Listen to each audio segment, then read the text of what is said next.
بسم الله الرحمن الرحيم. الحمد لله رب العالمين، ثم الصلاة والسلام على رسول الله صلى الله عليه وسلم وعلى آله وأصحابه ومن سار على نهجه إلى يوم الدين. أما بعد، إخوة في الله، أحييكم بتحية المباركة من الله سبحانه وتعالى، ألا وهي السلام عليكم ورحمة الله وبركاته. ربما ملوكتين لذا الله سبحانه وتعالى نقصي ينبك محمد صلى الله عليه وسلم mbala musabaganda bange n'ekiramuso kyembala musizana kyo ekirungi ekyava eri Allah subhanahu wa ta'ala ekigamba nti assalamu alaikum wa rahmatullahi wa barakatuhu. Mbebaza okubeera nti mukyekuumidde mu kusoma n'okubeera nti mukyesukuumidde mu kubeera nti mubaako kye mweyigiriza mu ddiini ya Allah subhanahu wa ta'ala. Saba Allah subhanahu wa ta'ala byonna bye mweyigiriza nabyo abifuule ennunuzi yammwe y'okubeera nti mugenda kubeera nga muyingira ejjana yawmul qiyama. Ate naffe abasomesa tusaba Allah subhanahu wa ta'ala, naffe tusaba Allah subhanahu wa ta'ala empeera yaffe abeere nga agituwa mu bungi bwayo era mu bujjuvu bwayo.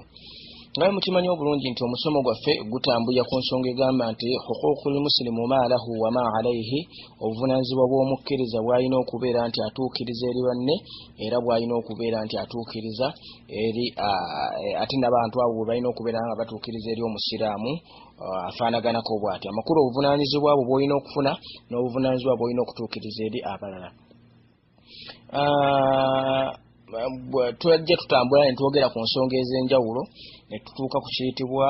himayatul hawasil khamsa anil maasi, omuntu okubeera nti okola security ku biyungo byo oba ku biyungo byo Allah subhanahu wa ta'ala, okulema okubeera nti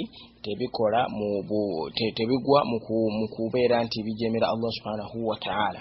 Era nitwogera ku bintu bingi, ne mwalimu al-lisani, olulimi, ne mubaamu al-ghaiba, olugambo, ne mubaamu an-namima, okugeya,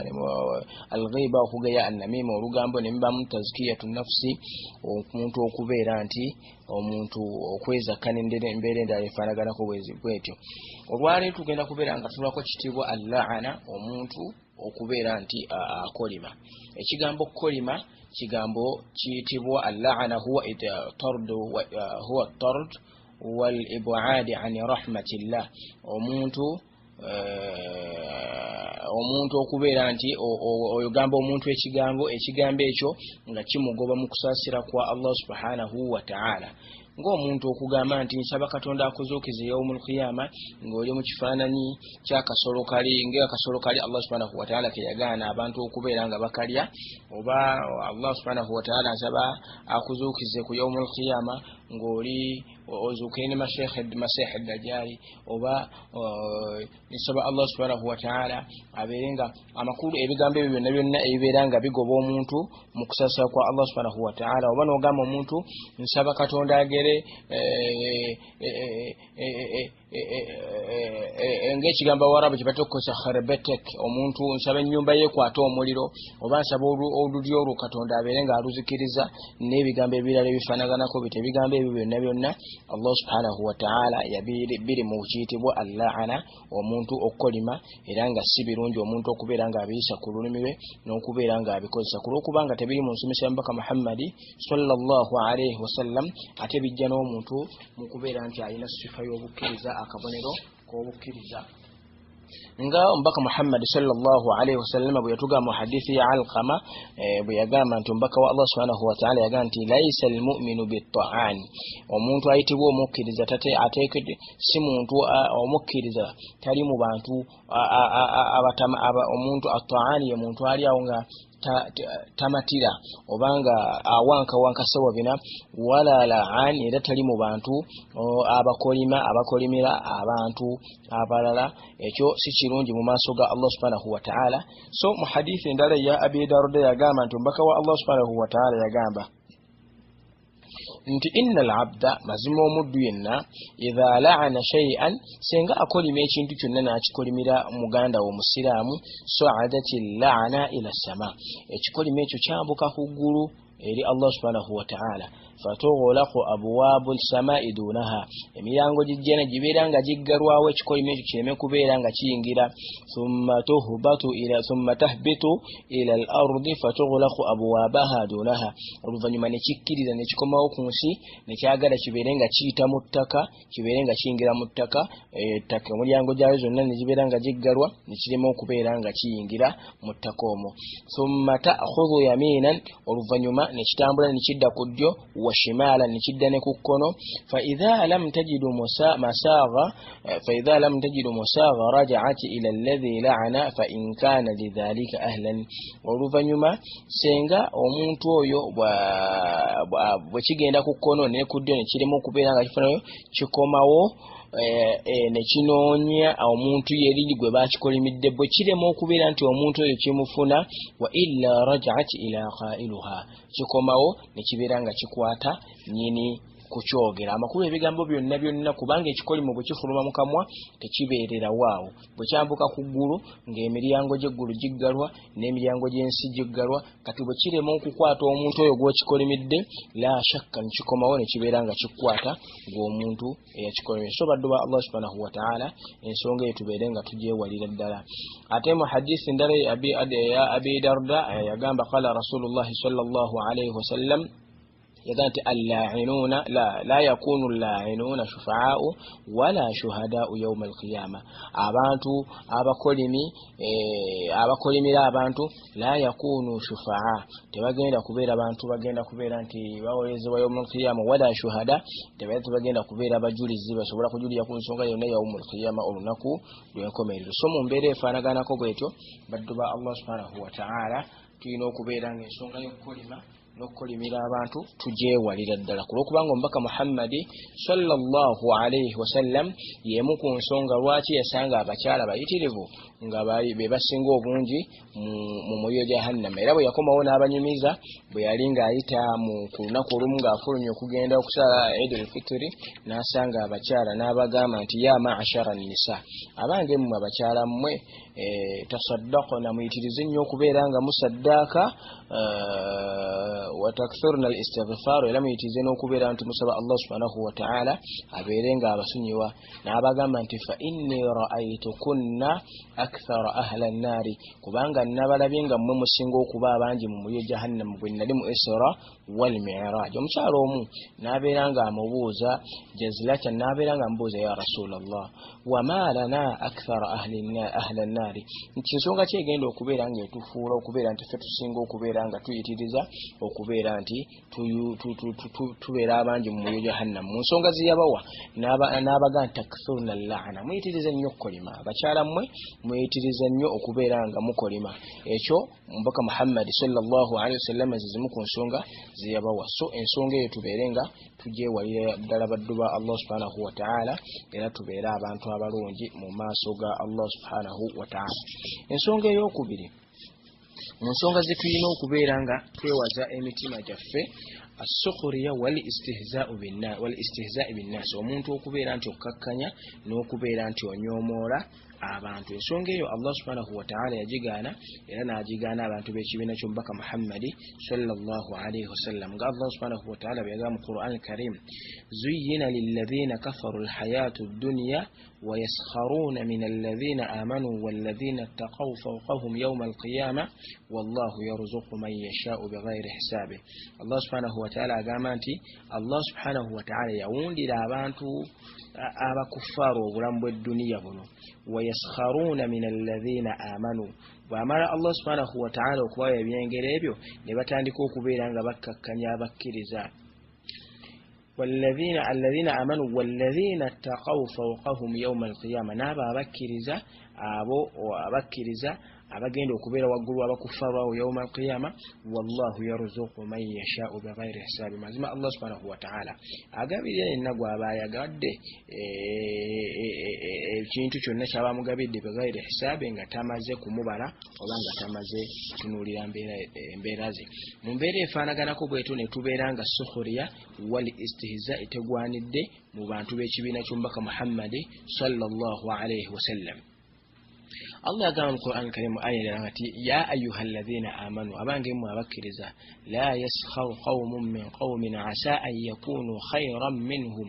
Allah subhanahu wa ta'ala aganti omumu omukkiriza omumwe tagezangako nakkakkanya ekibinja ky'abantu bonna oba omuntu yenna tagezangako n'abeeranga amukkakkanya. Asa an yakunu khayran minhum, oyinza okuba nga omuntu oyo gokkakkanya nga yakyasinza okuba ow'ekitiibwa mu maaso ga Allah subhanahu wa ta'ala gy'oli. Naga nti wala nisaa'un min nisaa'in asa an yakunna khayran minhun, nabwe kityo n'omukyala yenna tagwanidde kubeera nga kakkanya mukyala munne kulw'okubanga tomanyi omukyala oyo atayinza okuba nga yasinga okuba ow'ekitiibwa mu maaso ga Allah subhanahu wa ta'ala. Naga nti wala talmizu anfusakum wala tanabazu bil alqabe, tebeera temugezangako ne mubeera nga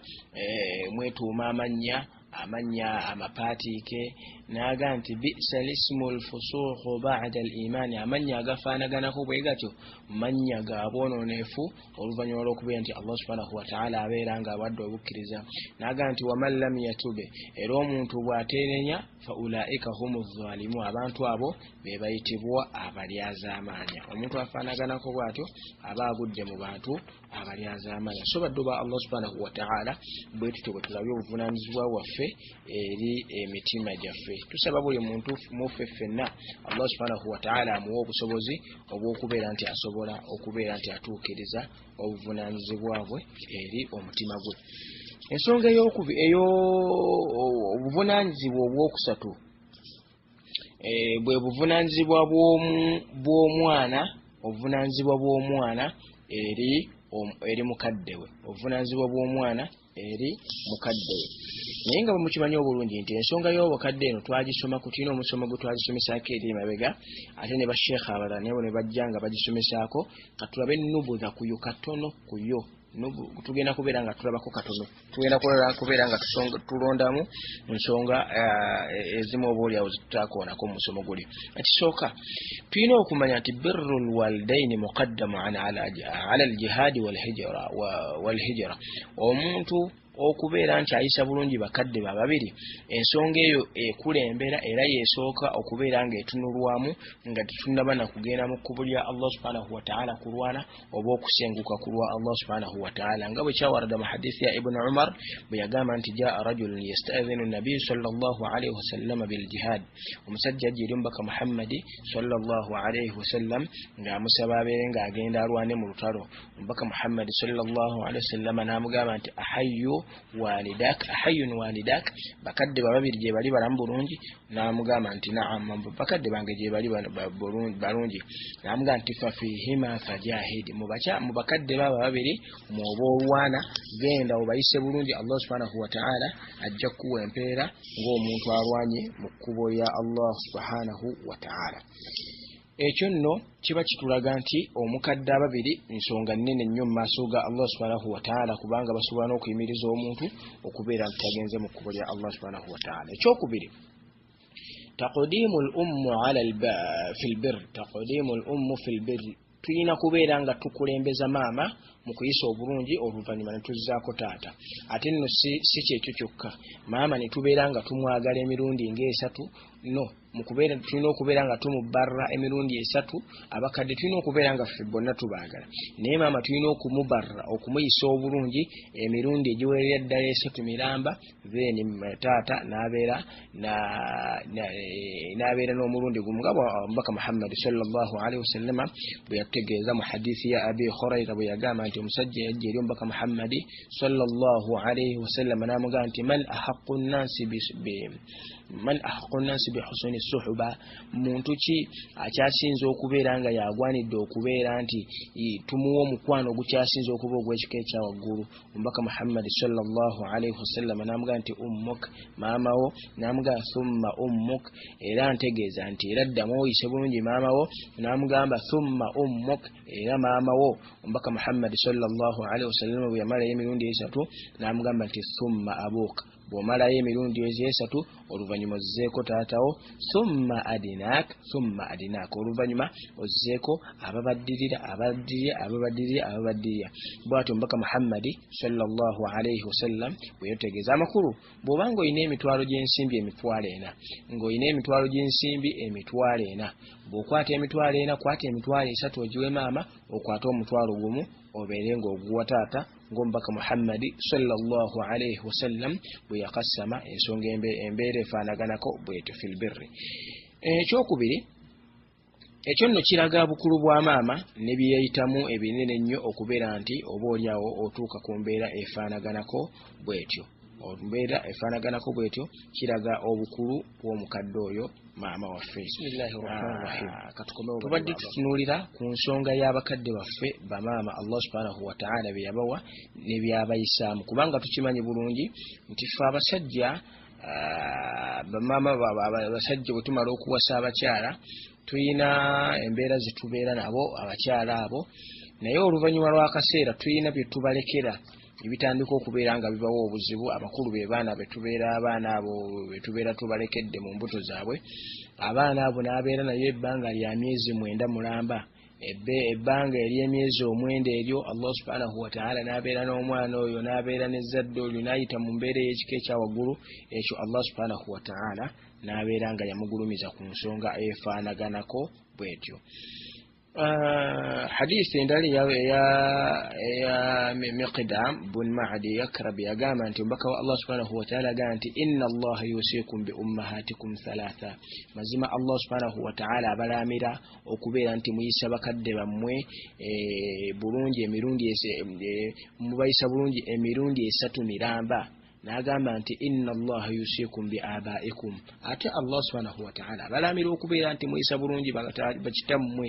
n'agamba nti inna allaha yusikum bil aqrab mazima Allah subhanahu wa ta'ala balamira okuyisa obulungi ab'enganda zammwe fal aqrab nga tutunuulira nti ono bw'avaako ono yaddako ono wavaako ono yaddako bwe tutyo tulina okubeera nga tuyisa bulungi abantu b'enganda zaffe n'okuyisa bamaama baffe obulungi n'okuyisa bakitaffe nga buli omu tumuwa ekyo Allah subhanahu wa ta'ala kiyamuwa. Ensonga ey'okubiri kaifiyatu birrul walidaini bakadde babiri tubayisa tutya abulungi. Mbaka Muhammad Allah subhanahu wa ta'ala yagamba mu Qur'an al-Karim anishkur li wa li walidaini. Allah subhanahu wa ta'ala agamba nti omuntu nebaza abantu bannebaze nebebaze n'abakadde ababiri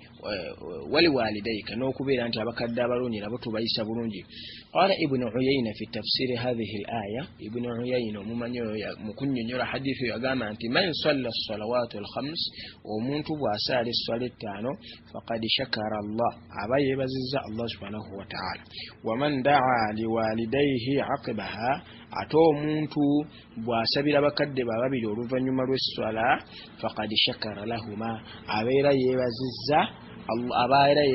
abakadde abo ababiri. So baddu ba Allah subhanahu wa ta'ala tulina okubeera nga twebaza bakadde baffe ababiri. Ekyokubiri mu kwebaza abakadde ababiri mulimu n'okubeera nti Allah subhanahu wa ta'ala kyagamba mu Qur'an Karim wakhfid lahuma janaha dhulli min ar-rahma omuntu okubeera ng'okkakkanya ebiwawaatiro bye ebirungi ng'ate obikola ekyo mu kusaasira okubeera nti abakadde abo obasaasira ennyo kulwokubanga oba oyina amaanyi mangi era bingi byosobola okukola naye n'obyeresa rahmatan lahuma ng'okikola mu kubeera nti obasaasira era obeere ng'otambula nabo mu mbeera ekyasinza okuba ennungi ng'omubaka nga omumanyi bwe yali annyonnyola aya yagamba nti kun bimanzilati dhalili lmakuhulu ikraman lahuma beera ng'obeera mu kifo ky'okubeera nti oli mukkakkamu nnyo eri abakadde abo ababiri. Omusajja ejjiri omubaka Muhammad sallallahu alayhi wasallam nga bwe tukira mu hadithi ya Abi Sa'id al-Khudri radiyallahu anhu yagamba nti omusajja ejjiri omubaka Muhammad sallallahu alayhi wasallam min bani Salima omusajja oyo yava mu kika kya Bani Salima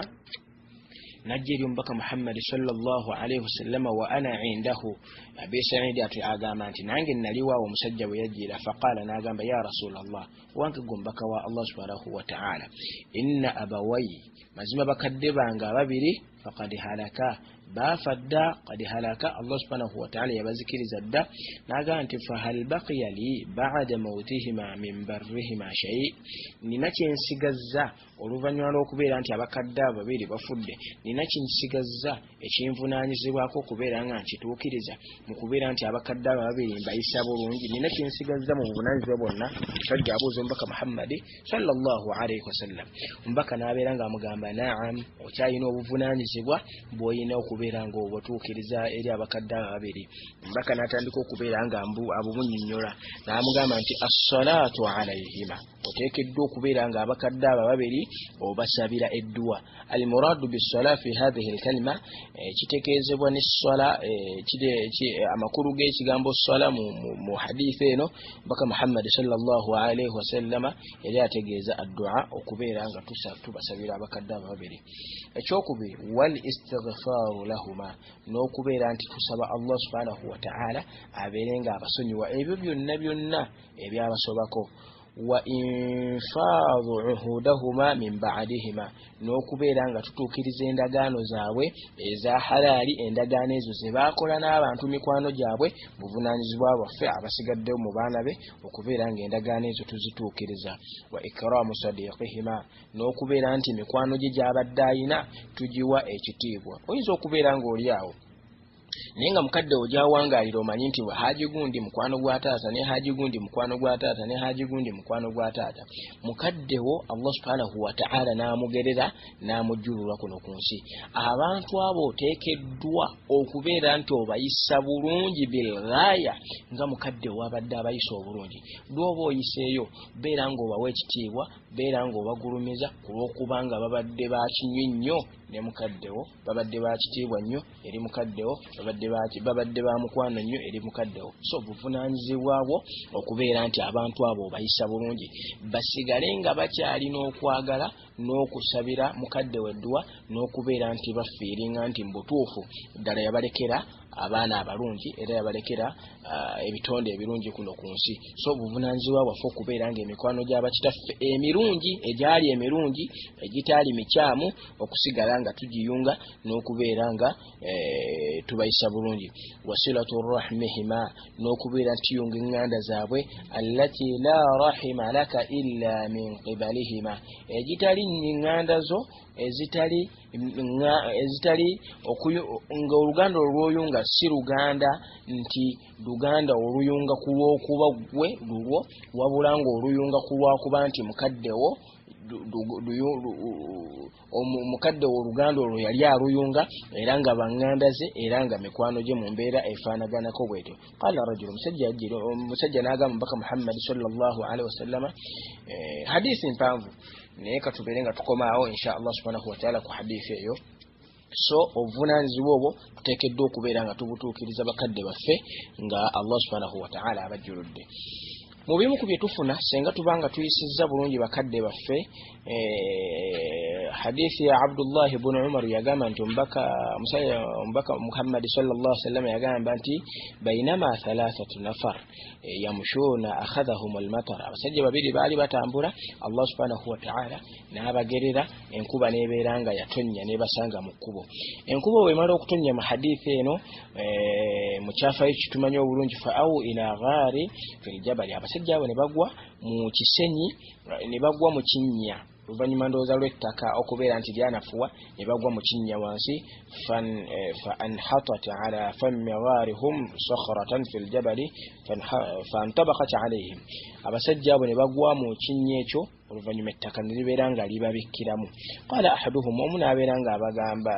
fantabakat alayhim faqala ba'duhum li ba'di induru a'malakum amaltumuha salihan lillahi fad'u lillahi biha la'allahu yufajjiruha ankum nabo ne babagamba nti mubeere nga buli omu atunula mu mulimu gw'alina omu n'abeera abagamba buli omu atubeere nga atunula mu mulimu gw'alina emirimu emirungi gye yakolwa kulwa Allah subhanahu wa ta'ala gimwoleseze oba oliawo Allah subhanahu wa ta'ala ajja tuteerawo obufulumiro tubeere nga tuva mu bukambo bw'ensonga eno omusajja omu n'abeera nga annyonnyola kissa ye yagenda eri omukadde we ng'amutwalidde amata n'abasanga nga beebase n'ataagala kubeera ng'abazuukusa kyokka ng'alina omwana we n'abeera ng'abeera ku mulyango hatta asbaha paka obunaku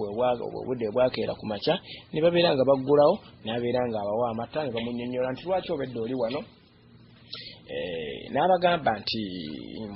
nazze naye nti okubeera nga mbaze okusa ne babeera nga bamwebaza nnyo era ne basanyukira nnyo ensonga eyo era ne balaba nti oba oli awo omwana waabwe mwana mulongoofu gye bali.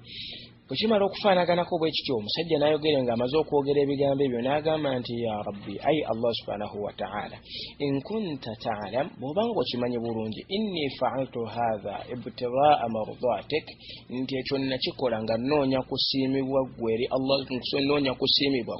gwe Allah subhanahu wa ta'ala fafarrij anna beeranga otuteerawo obufulumiro mu mbeera efaanaganako bwetyo. Allah subhanahu wa ta'ala n'abateerawo akatuli katono nnyo ku ttaka eryo eryali babuutikidde then n'omulala n'ayogera ekituli ne kigazuwa n'omulala n'ayogera ekituli ne kigazuwa. Oluvannyuma Allah subhanahu wa ta'ala n'abeeranga yabateerawo obufulumiro obunene nnyo paka bwe baafuluma mu mbeera efaanaganako bwetyo naye nga boolesezza emirimu gyabwe emingi emirungi. Allah subhanahu wa ta'ala n'abeeranga Allah subhanahu wa ta'ala yabajja mu buzibu bwalimu. Ekyo nno tukifunamu ensonga bweti omuntu kikkirizibwa okubeera nti bw'oba ogenda kusaba edduwa oyolesa mu maaso ga Allah subhanahu wa ta'ala omulimu omulungi gw'okakasa nti wakola omulimu omulungi osobola okugwolesa mu maaso ga Allah subhanahu wa ta'ala. Ekyokubiri nze nganze kyenfunye mu hadisi eno nti tuteekeddwa okubeera nti ekintu kyonna kye tukola mu mirimu emirungi tubeera nga tugikola ku lwa Allah subhanahu wa ta'ala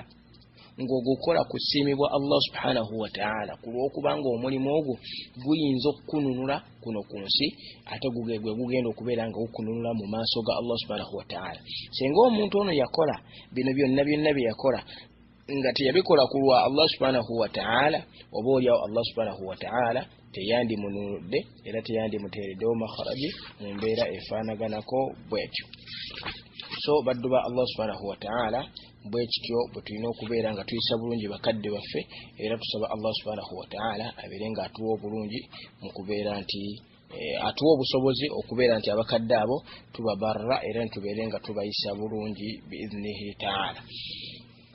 Bwentyo bwe tujja okubeera nga tufundikira omusomo gwaffe ogwaleero nsaba buli omu abeere nga atuwandiikira kyayizeemu insha Allah subhanahu wa ta'ala ate nensaba Allah subhanahu wa ta'ala abeere nga atukuuma nga tuli balamu insha Allah paka ku mulundi gwaffe gwe tujja okuddamu okubeera nga tusisinkana. Bwe tunaaba tusinkanye insha Allah subhanahu wa ta'ala nga tukyali balamu tujja kubeera nga tutunuulira ku buvunaanyizibwa haqqu zawju ala zawja obuvunaanyizibwa bw'abafumbo ababiri buli mufumbo bw'alina eri bunne obufumbo bw'omukyala bw'alina eri bbaawe ate n'obufumbo